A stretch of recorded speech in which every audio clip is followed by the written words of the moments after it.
Hi, my name is Liza and I'm doing a social justice project on animal abuse.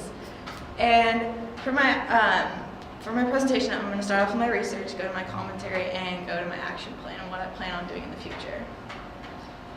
So for my research, I looked at the Humane Society, and they said people with emotional problems may beat, shoot, or stab animals and set them on fire, which means they're taking their abuse to the extreme. They're not just, depriving them of food, depriving them of water, or shelter, but they're actually taking it out because they have serious anger buildup inside of them, and they're doing the extreme harm to any of the animals.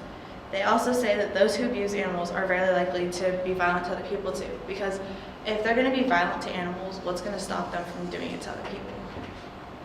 And these are some examples of abuse. There is starving, locking them in cages and not really giving them attention, and abuse, just like physical abuse.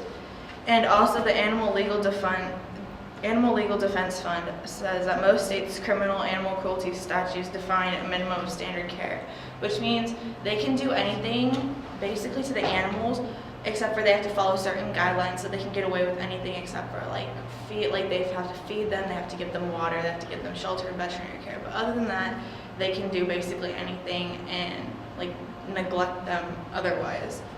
And some animals may be excluded, such as wildlife or animals in experiments, due to side effects, because they might not actually be harming the animal, but they may just have serious side effects to the drugs they're going under to experiment with. My action plan was to volunteer in an animal shelter and work with the abused animals, because all animal shelters have abused or neglected animals there. And I wanted to work with them to help them reconnect with people and try to be more entrusting to people. And I just wanted them to be able to be the normal animals that they wanted to be that they could have been before they went through what they went through. And so I volunteered at the Berkeley Animal Care System, and I started working with animals.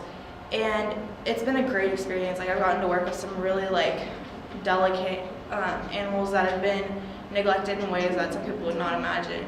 Some animals were found left in the cold, in the middle of winter when it was raining, and somebody picked them up and brought them to the shelter.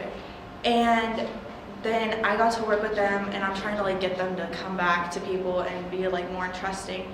And it's been really great seeing the progress.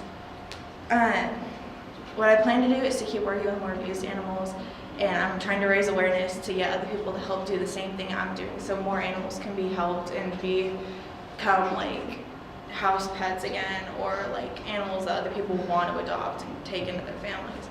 And I want to help save other animals who are being abused and try to help the number go down and help more people realize this is actually happening and get it to stop. So yeah, thank you very much.